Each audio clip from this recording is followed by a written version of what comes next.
Oh, is it me? And we're back, guys.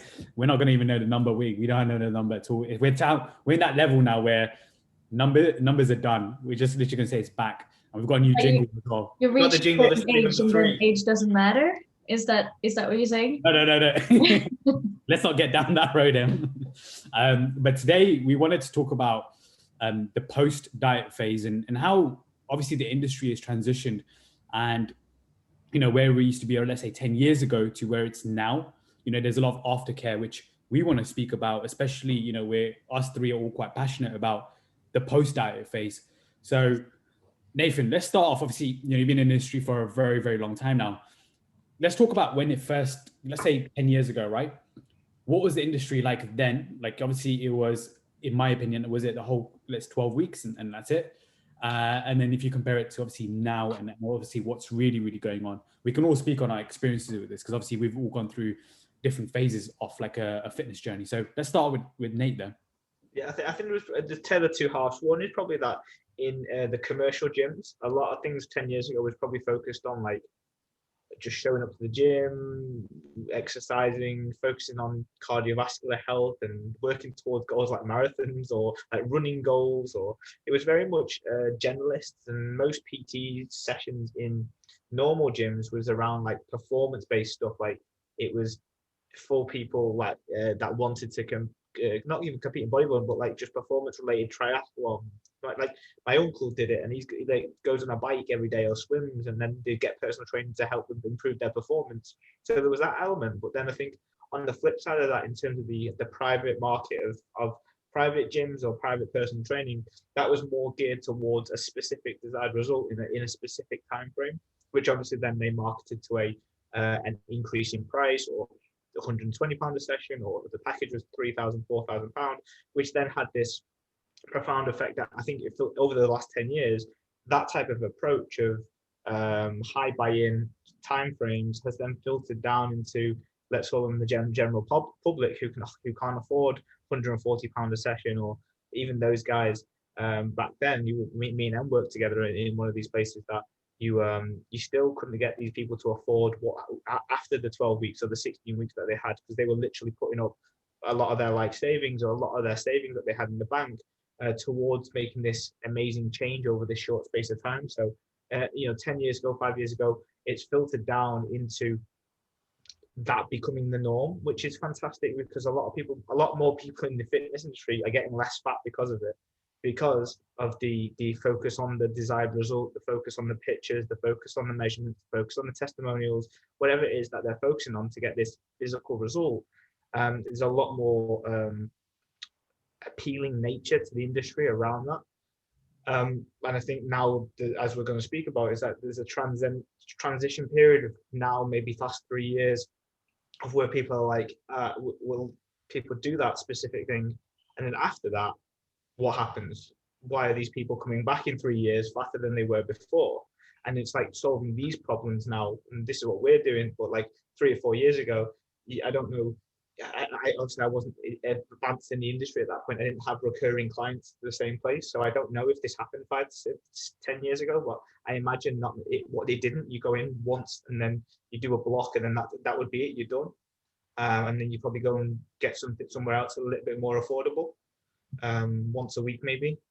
But I think, yeah, it's transitioned from that of like performance-based stuff to access to the elite, versus now it's for everybody with the sole purpose on getting a desired result in a specific time frame.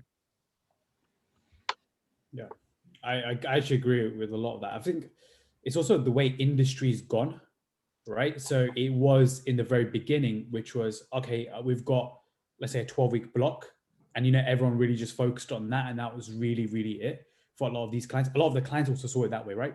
Which was, I'm here for you can call it a quick fix if you can Google all of that. I'm not sure if it's the right word for it, but a lot of people did have that mentality, which was, I'm going to do this for a short period of time, and then I don't care about the after. I think a lot of people now have seen so many failures potentially around them, right? From a reverse dieting standpoint, that they realize, I don't want to go through the same thing. Also, I think a lot of trainers are talking about a lot more now.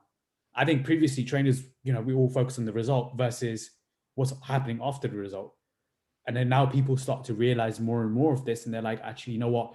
Like, yeah, I've gone through that period where I've had trainers in the past, let's say even before they've met us, they've all gone through some sort of dieting period, which has never been successful, hence why they're back with us again, from a different standpoint. So they want something that is going to be, you can call it, yeah, sustainable for the long run, right?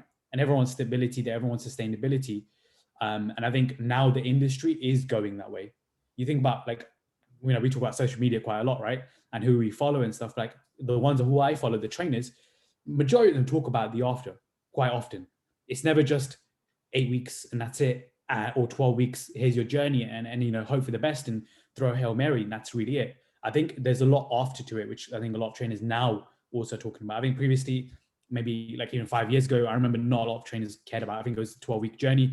You look at magazines, Men's Health, it was all about how to get ripped in 12 weeks, right?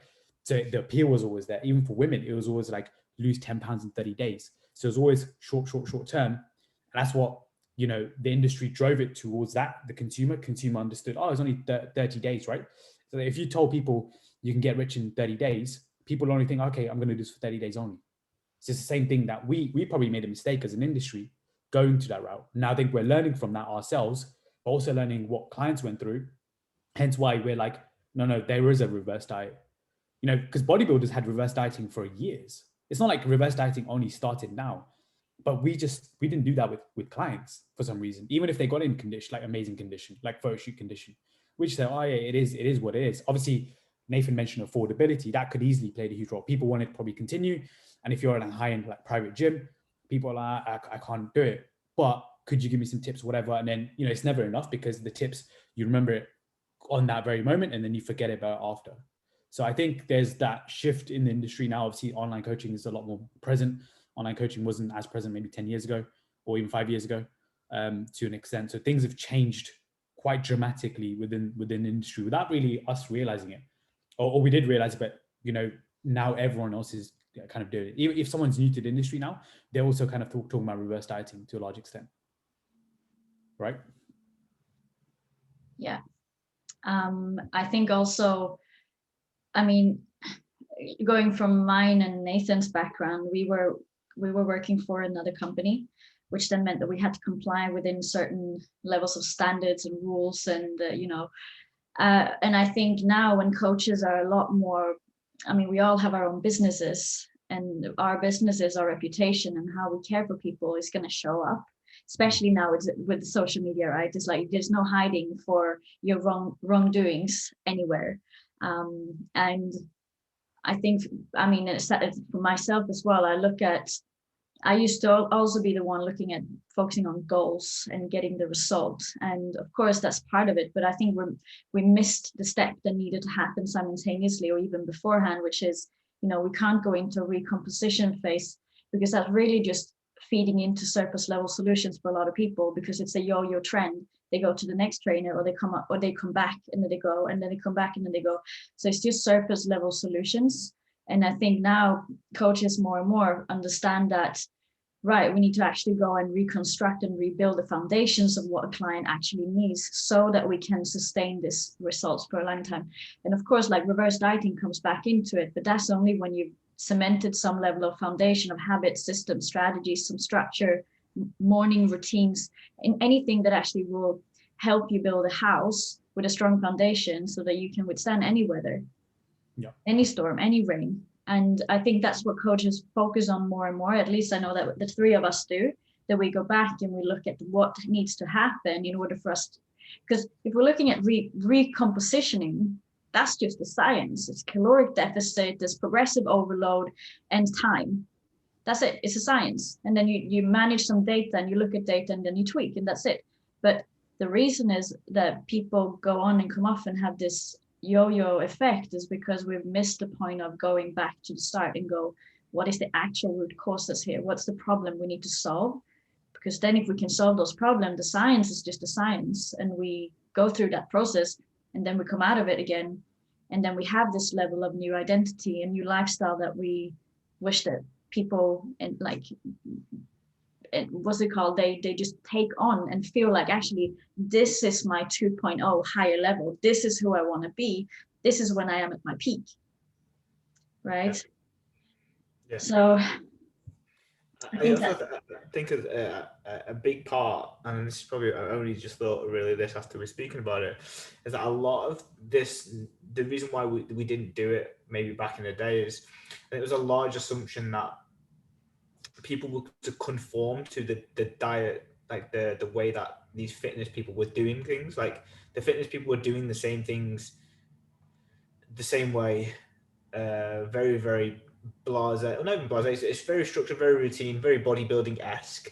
And everyone assumed that once you do your 12-week, 16-week block, you would just continue doing that same thing because those trainers who were delivering that were doing those specific things. You know, they didn't think it was an issue with that client going to do chicken, rice, and broccoli for the next year or 5 years, or that they could swap it for steak and swap it for salmon and be absolutely fine. But that's the surface level stuff that Em's talking about. Like the assumption was that people would just live this healthy, fit lifestyle that was deemed in a box the same way. It was that same principle that's now got us to a point of where, well, these people were coming out of it and it wasn't the solution for them, or it wasn't the way that they wanted to live their lives. So when they go and revert back to the way that they actually want to do it, or the way that they find enjoyable, they don't have the necessary guidance in that specific frame to support that continued body compositional goals, the recomposition goals, the lifestyle goals that they have, because simply those more on bodybuilder style diets are fine unless you don't want to do a bodybuilding standard diet, which then becomes, then that's fine, and like you can do that. But if you don't know what the alternative is and you don't know how to manage the alternative, then you're never going to be able to manage it, pushing it all upwards, downwards, regulate it, do it for the long term, right? That's the key fundamental here, is that I think they overlooked what people needed to move back into normality, because it was, I don't know if it was deemed not appropriate to do so. Let's say you had a client who did go past that 12 weeks, right? Let's say they got a transformation in 12 weeks, right? And it was perfect. Did you guys then go through, let's say, a reverse dieting stage, or were you always like shocked because you're like, oh wow, they're actually doing this past 12 weeks? Like, what do we hope? Is it like Bambi on ice kind of thing at the moment? Or talk through like those like practical experiences that you did go through, because obviously there must have been periods where people did pay past it and they did another 12-week block, and that's when, you know, you may have had 4 weeks of reverse dieting potentially. And how successful were they? Yeah, I mean, those people that stayed on were really really good. Yeah. Go on, Em, you go. No, like I've had, I mean, we all probably have the experiences of on both ends. And I remember one person literally just disappeared afterwards, and found her later on, and she had maintained those calories that she was on for such a long time, thinking that that was the right thing, because I never had the time to teach her out of it or get her to reverse diet out of it. And obviously that's not very good for health long term if you're trying to stay in a caloric deficit for a very long period of time. And we're talking probably like 2 years afterwards. Yeah. Oh wow. Yeah. And yeah, so what do you do there? You know, what I always do, and I kind of need to, I feel the room where someone is going. And if I know that they're going to stay on, I know that I will take care of the reverse diet. But now, since that experience, I would always make sure that I had like education side to it, like when you leave, this needs to happen kind of thing, because I think that is the worst thing that can happen, just leaving someone in a really deep water and going like, off you go. Obviously that was not my intention, the person just disappeared, but yeah, not very fun, but you learn from all of it, right? So that's rough when you think about it. It's one of those where, isn't it, where you can't really control the outcome that much, because a lot of it will come down to the affordability. And that's why I think you know, why the way that we run our platforms is that it is relatively affordable to the niche that we're trying to go towards, because like they can sign up for 6 months or they can sign up for 12 months with that notion that they've got that covered. Like that's what you want, right? You want people to be like, okay, we're doing it in a way where you are safe in all of the phases, like you're not left dab-handed at the end, right? So it's always going to, that's exactly why we go down this platform. Not only that we hate staying in the gym 10 hours a day, but it's also just from a platform perspective, it helps us give that specific help where it's actually really, really needed. Yeah, I agree. I mean, what was your experience, Nathan, with like some of your clients? Like, let's say, what was, like, obviously Em just mentioned like her worst one there, like 2 years still in a deficit, literally just following what Emily just said. She's like, I'm going to be militant with this. Well, sometimes people think they're in a deficit as well, but not really, you know, were they really in a deficit all the time? So it is hard, but if someone has the belief system of this is what I need to do, that's the problem. I don't believe that she managed to stay in that caloric deficit for 2 years' time. I don't think so, because she would probably earlier, right? She probably wouldn't exist if she did, if you know what I mean. But it's still the scarcity and like the fear of then adding food back. Like that is the thing we need to work on. Of like, there is a journey down and there's also a journey up, and those two are very important, and they don't look the same. And so I think mostly, again, do I think that she was in a caloric deficit for 2 years longer than intended? No, but the food mentality and what she thought she needed to be, and then constantly be stressed about eating, and maybe then overeating on the days she didn't stick to those calories, like that is the problem. It's not necessarily, and it's the same when someone is on a diet. Just because I say that you're on 1600 calories doesn't mean that you are, if you eat more calories, right?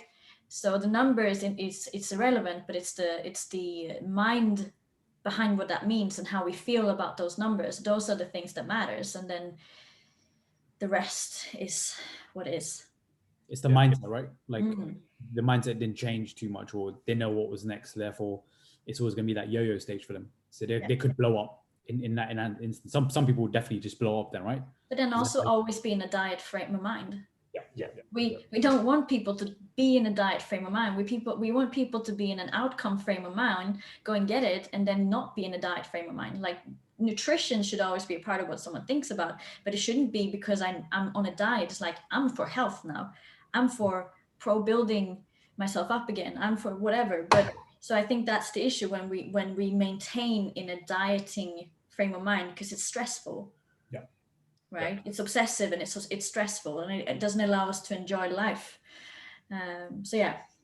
That is unfortunately, that it's like one of those. Do you know when people talk about like ascension and like leveling up and higher rates of consciousness? Like, it just like it gives you. You can only do that when you experience what dieting doesn't feel like. When you're not bound by the terms of, oh no, I can't eat this because of X. I can't eat this because I want to lose the pound, or I'm in the diet, or I can't eat that because I have to eat this diet. It's like, well, you don't. You're only bound by the rules that you've given yourself in your head. And unfortunately, if you don't know what the other side looks like, or you don't get there because there's a reverse diet and it's super shit, or you're not doing it with someone that knows what they're doing either. You then put yourself in a scenario where you will go back into dieting, because unfortunately the hormonal, metabolic and psychological headspace of dieting means that even if you lose some weight, you're more than likely going to overeat at some point because of those factors. And that when you do overeat, the first thing is, as always, is what must come up must go down, and what is left must go right. And it's like, if you overindulge, you will over restrict. It's natural. Now, whether you choose to do so as a natural course, that's totally up for debate. And normally the people that do it auto-regulatory are actually really, really successful. But the people that go, I'm going to go fucking hard tonight because I know that I've got a diet coming back on Monday, are the ones that are always fucked. And they're the ones that if you like, just that if you're doing that, just know that you're fucked. You're not normal. Like normal, normality is, I'm going to go and make a decision to eat at this dinner table. I'm going to have what I want. I'm going to go and I'm going to be normal, and I'm not going to self-rationalize eating more because I'm going to go back on a diet on Monday morning. It's like, it's crazy that I used to do that for years and years and years. And it was only until I stopped doing that specific thing where I was like, when you over-restrict, you overindulge, and you overindulge, you over-restrict. Unless you break that cycle by actually like not overindulging to then over-restrict, or you overindulge and you get it out of the way, and then you accept the body fat that you gained because you ate like a dickhead, then you're gonna get the middle part, and that's fine. But you need to get to that point first. But anyway, back to the non-tangent is that you find that ability to, once you can reverse diet and you can maneuver out of that thought process that I can't do this because of diet, I can't do this, I've got to stick to this plan because of this, you actually get to make a decision based on what you want to do. So do you want to have a burger? Yes or no? Yes. Do I really want it? Yes. Okay, how do I fit that in? A strategy. And then once you've got the strategy, you've got a decision, and that's intent. And then when you have the strategy, you combine intent and strategy, and then you get a result. So you're not bound by a diet or by the limiting beliefs of I can't do this or you can't do that, because ultimately you can do anything. And if someone tells you that you can't eat pizza or not on a diet, they're fucking chatting out their arse. You just don't know. You just got to know the confines and what you're playing with, right? Like you can have what you want. You can have your cake and eat it, but you have to understand about cake and you have to understand about eating to be able to eat it. That's where I think also, if it fits your macros, came in quite heavily, right? Like over the last 5 years, maybe even before that, like 7 years ago. I remember loads of, obviously we've got the Twinkie diet, all that kind of stuff. Like if it fits your macros came in super heavy about this, because they're like, everyone's going through this kind of stage of like trying to eat like a bodybuilder and it never works. Like I had a consult yesterday about guys like, yeah, I'm eating asparagus, I'm eating this, but I'm not getting a result. I'm like, you're not necessarily eating that every single day, are you? Show me a couple of pictures. I'm like, yeah, that's like one meal out of maybe 4 you're having that you've not showed me what you're having right now. And a lot of these people sometimes, where they go through it and think that's the only thing I know, because you may have read bodybuilding.com, or you may be looking at that right now and you've probably seen someone's blog from 2009, and they say this is what I ate to get shredded, right? And obviously they were just like asparagus, white fish, and maybe some green beans, and that was really it. So I think also our own personal experiences, like Nathan mentioned about his own personal experience there, that has a huge impact on how we also like perceive reverse dieting to a large extent, right? Like if we're quite passionate about, like, I know Nathan's really passionate about like the reverse dieting stage, because he knows that post-diet phase has never been great for him and he's needed to work on it so much. And he goes, look, I don't need to be in the same position as me. Like Nate, you've always mentioned the Thailand story, right? Yeah. Like we can talk about that Thailand story, because I think that's a huge one in the sense of like what reverse dieting stage looks like if you go wrong, or what happens if it does go really wrong. Yeah, but the problem is that no one, the part of it, I'll definitely share the story because it was fucking hilarious. But is that and like, but the thing is that no one believes it's going to be them until it is them. Yeah, and that's the ego propping you up and thinking that you're going to be super disciplined, and it's that diet confirmation bias. Because if you lose weight every single week, or for most weeks, you see the scale coming down, you forget about this process side of things that you're doing. If you're not that way in mind, you just focus on the results, and the results are telling you that this is working. But the problem is that we all know it's a maths game. So the gradient of how much it's working based on what you're doing is not adding up either. So like if you do 100%, it doesn't necessarily mean that you're going to get all of the results on the scale. You could do 10% better than the maths, which is like, you lose, it's a gradient. So like if you do 100% on your diet and eat, like, let's say for example, you're in a 40% deficit, you're going to drop weight shit off a shovel. But if you only do 20% of that, you still might get some fat loss because you've monitored the right variables. So people think their shit doesn't stink when they're doing a dieting phase. But actually, like if you could lose weight doing 70% of the work, if the 70% is actually focused in the right area. So when they come to the reverse dieting phase, it's a different ball game. Your accuracy matters more so in a reverse diet and in the building phase than it does in the dieting phase, because you're not seeing that your shit stinks, but you're still seeing results. You're still seeing 0.5, 0.3s, 0.6s come off every week if you've got the diet in the right place potentially. And then you're getting to this end of this diet thinking, I've nailed this, I've got to my end goal. But then you forget that actually you've been 70% in weeks. And when you then put food up, that 70% turns to 40% because you're not driven by the big impending goal that you have, because the biggest goal that you ever had was to get in shape and feel worthy. And then when you get that, you feel a bit more confident. You feel like you can be more complacent. Your second goal is never as big as your first one. So you feel a bit lost. And then you have that reasons of that you restricted yourself for such a space of time. Now let me enjoy the food that I've worked so hard to have. But your hunger's so fucked because you've had the dieting phase and you're going to be kind of more hungry than you were before. Plus the body's not exactly always going to be nice to you when you're in a super lean state. because of the level of body fat that you may be, or where you came from to where you are, that's a bit more advisable. The larger gradient that you come from to come to, the higher percentage chances that there's going to be some way like an elastic band being pulled and it's going to ping back a little bit, because simply if you've had to lose 50 kilos, it's a lot of body weight to shift off. Your body's not always going to be a case of, oh, right now, yeah, I'm 60 kilos now instead of 100 or whatever. I'm just fine here. It's like, nah, that like the 100 kilos because you were feeding it fucking McDonald's 4 times a week. So anyway, when you get to that reverse dieting phase, that hunger's not going to work for you. The 70% weeks are not going to work for you. And then you realize in that moment in time how much your shit stinks, or how much it did stink during that period of time. So some people don't, though. Some people don't, right? Like they don't realize, because again, it's the whole confirmation bias. Like you may go through, I'm only getting a kilo, it's all good, right? Like you don't have anyone to tell you this either. You keep confirming, it's all good. I've only gained 4 kilos, it's all good. I've ready to be mean. I had one client who came back to me, goes, yeah, I'm currently this weight, gained a little bit. Got back, looked at his pictures. I was like, dude, you gained 12 kilos, right? From 2 years ago. I was like, it's not that bad, but at the same time, it's like, we spoke about what needs to be done after again, and he was just okay with that until he came to me and looked at the pictures. Like, okay, you know what? I did actually let myself go. I didn't realize it until now. Till someone actually you speak about it with someone, you keep being quite biased about it. You're like, oh yeah, it's okay. Gain 1 kilo, 2 kilos, 3 kilos.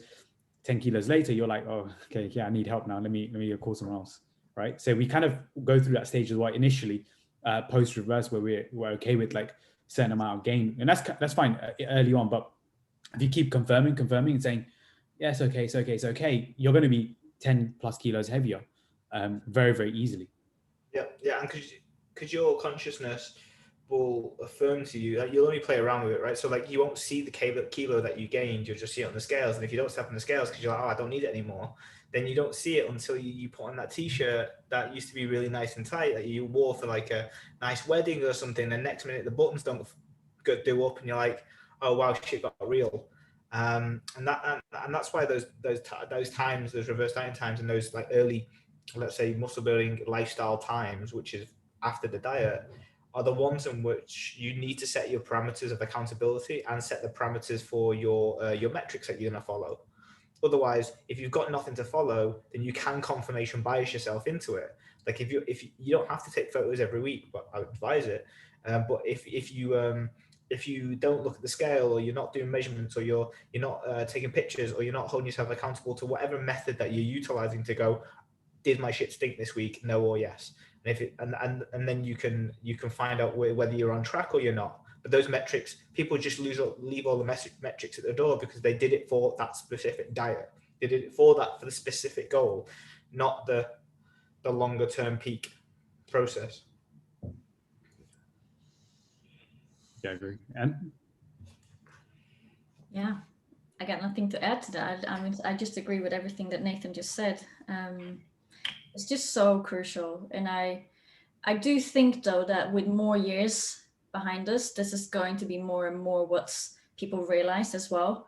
The whole thing about reverse dieting, and actually then having an exit strategy, not just having the entry strategy, not just the surface level solution, actually seeing what needs to happen as a whole as to complete something, to be that person. Because people come because they want to solve a problem, right?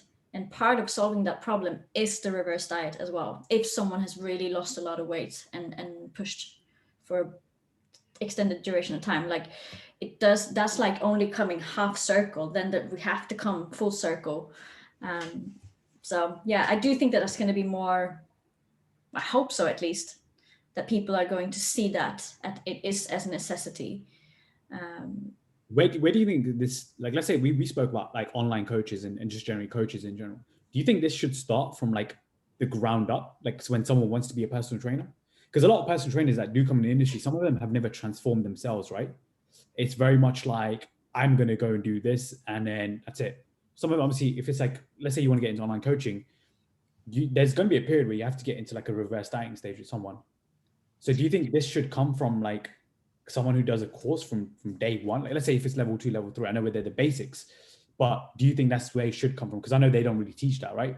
It's very much the basics and then that's it. I think because if we're looking at the industry personal training, it's training. It has nothing to do with diet. It's something that has evolved over time. People now come and they get a more packaged service, right?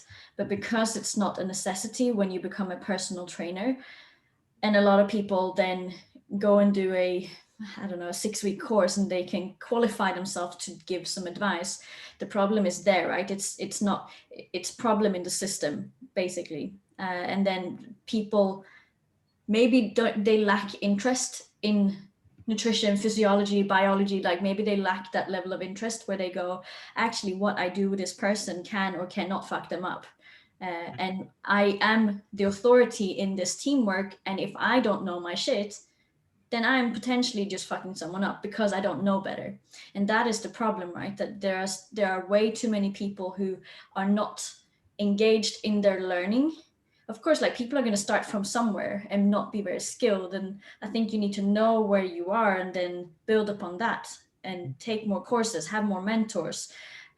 But yeah, I mean, I think that's the problem with this industry in general is that people do a course and then they think that they are gods and they can do whatever they want and they can, and you know, their word is law. And yeah, it's frustrating. I don't think that they I don't think they know that they don't know. They don't know that they don't know. Of course not. Because they know that they don't know that they don't know. They know. It's the unconscious incompetence, right? Where they don't know that they don't know because they haven't yet discovered that door that opens up and says, shit, I have so much I don't know, so I need to now go and learn. And of course, that is part of the journey as in any person's profession. I think that you need to find that one door that goes, right, if I'm going to do this as a professional and be at least the best that I can be, then I will have to delve into my studies. I will have to have mentors. I will have to go to courses. I will have to invest my money and time to become better so that I can serve more. That's it. Yeah, that is spot on. You know, when I'm lecturing the business mentorship that I'm lecturing at, you know, I presented about reverse dieting and that the longer term vision. You know, the percentages of those that already had some idea of what they wanted to do with their clients before, after they got in shape. Firstly, they don't even believe that they can get people in shape. That's the biggest thing. They're still struggling with that, like getting them on board. And then secondly, they struggle with that self-belief of like, how do I even get weight? How do I get weight loss off people? How do I get them that? Then secondly, like that's a small minutia of them that actually can get to that point, right? Then the point after that is that once you've got them in the shape, then they're like, okay, what do I do now? And they didn't know, or they don't know what the next thing is for their clients. And it's okay too, but you know, I think whether it's the industry or the system, I think as with anything, the book always falls with you. So like if you're not going above and beyond for yourself and not going and learning for what is going on in quote unquote in the trenches for your profession, then the answers are in the trenches. The answers are in you going to go and explore this industry that you call your passion, career, hobby. Why? Purpose. You call this a purpose or you call it a passion, but yet you're not delving in yourself. Nah. Yeah, I 100% agree with that. You know what? I 100% agree because I remember when I came into the industry, I knew it was broken. Like I knew you could get there very, very quickly. But I also seeked mentors and I seeked people that would help me be the best possible body transformation coach I can be, right? Because that's all I wanted to do. I wanted to transform people's. I didn't want to do kickboxing. I didn't want to do boxing. I didn't want to do Pilates, anything like that. I said, this is it. This is the only thing I want to focus on, right? So obviously people also come into the industry not knowing what they really want to do, right? Like you may be a gym for PT, but you're like, yeah, let me put the pads out and let me just do some boxing with some people because I think that may be my thing, right? Nate, we speak about this all the time, right? We speak about it all the time. So I think it's also what he said, the buck is on you. So like, you know, seek mentors, but also like look at who you want to model yourself after. Like, okay, and what do you want to get out from this industry as well? Like, who do you want to be in this industry? I think, like I said, this is like another conversation in itself, right? Like it's basically how to get into this industry and what you want to get out from it. But like from a reverse dieting standpoint, it's also like, you know, you want to figure out like, okay, if people get in shape, have you struggled getting in shape? And then what's happened after that? Like ask yourself that own question yourself first, and then you'll figure out answers that your clients will need, in my opinion. Book falls with you always, right? Yeah. And again, trainers probably are listening to this right now. And I think it will be valuable for them, like when they kind of understand it. Because obviously I know you're mentoring, plenty of trainers now, Nate.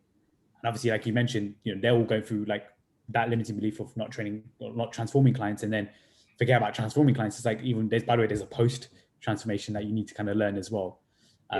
Which I think is going to take time, in my opinion. I don't think it's going to happen very, very quickly, because obviously like the industry isn't going to change. It's like, hold on, we're getting more and more trainers in the industry. Fine. Like why do we want to stop that? It's more money at the end of the day, right? So why would they change that? And from an honest point of view, like the more people you can get in this industry, the more hands-on this coaching thing is going to become for whatever way that is, whatever platforms that is. Coaching will transform and give people change, regardless of whatever the factors are that happens. And I think that, and something that I've been working on maybe the last 2 weeks, and I think that the book, the whole book falls with you thing, but I think the book falls with us to create ecosystem.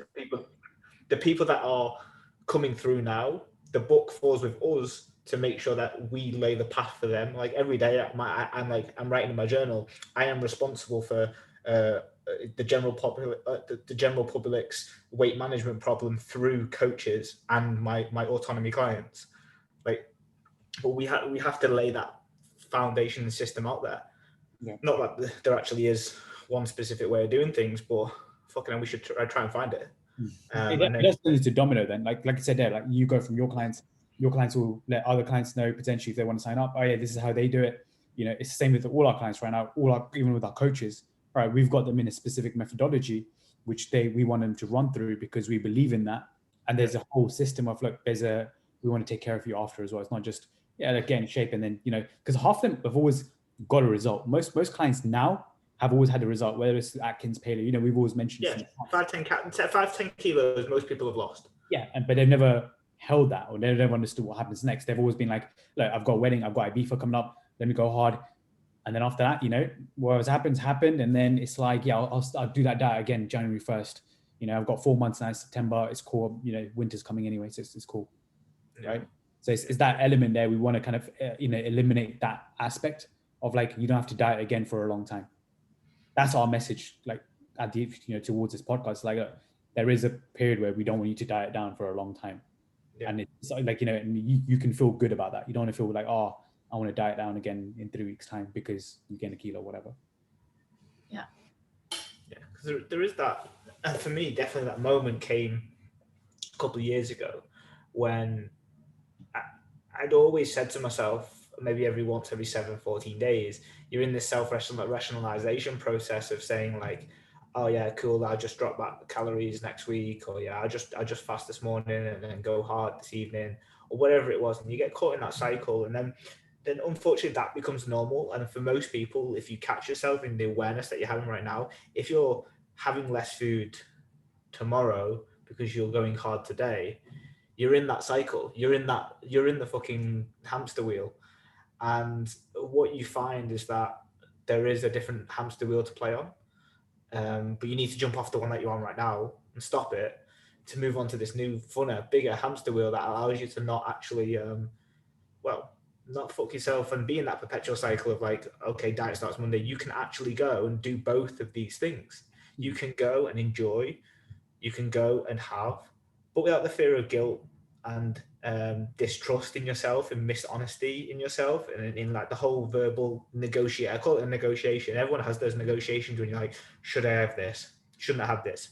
I want to kind of lose some weight, but I want to be with my friends. I want to do this. I want to do that. That negotiation doesn't exist when you're not in a dieting phase. When you're not in a dieting cycle, sorry. Yeah. When you're not in a dieting cycle, you can find out what you want, find out how to have it, and have it and enjoy it. But that's the bit that where you have to jump on a different hamster wheel to get to that point. And but that comes with the thought process that you're running on. When you're running on a hamster wheel and you're trying to stay afloat and stay upright, you're not thinking about, oh, shall I go into the other one? You're thinking, if I don't continue moving forward, I'm going to fall straight on my arse, right? So it's a... Also, it also takes time, right? I remember we had, what was that study? It was 2-year study that people will need generally like 2 years post diet phase, which then determines whether they're going to stay in shape or not. So it's also like, it's very much like, it takes a long time because you're going through like a whole identity shift, which most people, either they're aware of that or they're not. Obviously, if you say, oh, I'm done now, you're most likely going to potentially go back. Obviously, it's not the case for every single one. That's obviously generalization, but it's that 2-year sweet spot that you kind of figure out, like, is this now your true identity? And there's obviously like, I think there's I've done a whole article on this before in the past. We did a whole podcast on this as well back in the day about the stages of change people go through. And it's like the contemplation stage and all that kind of stuff. And readiness to change as well. So once you've gone through that, like, you never go back, you never relapse effectively. So yeah, it takes time for a lot of people. And people thinking the reverse diet initially could be between like 4 and 8 weeks. Some people, don't get me wrong. But to stay in shape post, you have to give yourself at least, I won't say 2 years necessarily, but like, you figure out after 2 years, like, is this really truly you now as a person? And you ask yourself that question, and then even ask yourself around yourself as well. Is this the environment I want to be in? People start auditing themselves, right? During a transformation. Do I want this person around me? Do I want that? Do I want that? How many relationships break down during transformations? Like, that's what tends to happen. People start to audit it. So it's quite powerful in its essence. Yeah. Yeah, 100%. And I'm sure, well, let's do a part 2 on that next week. Because we have to keep people on the cliffhangers, because we can go into, like, because one thing what we haven't mentioned yet, which we'll leave it on this, is that you're actually supposed to gain weight in a reverse diet, and the fuckery that comes in that sense. So we'll leave it there for a cliffhanger for part 2. Nathan gained 15 kilos in Thailand. Oh yeah, I'll start with that. Yeah, remind me. That's going to be a good one. But yeah, we'll be back next week. I hope you enjoyed this episode. Subscribe, share with your friends and family, and take care.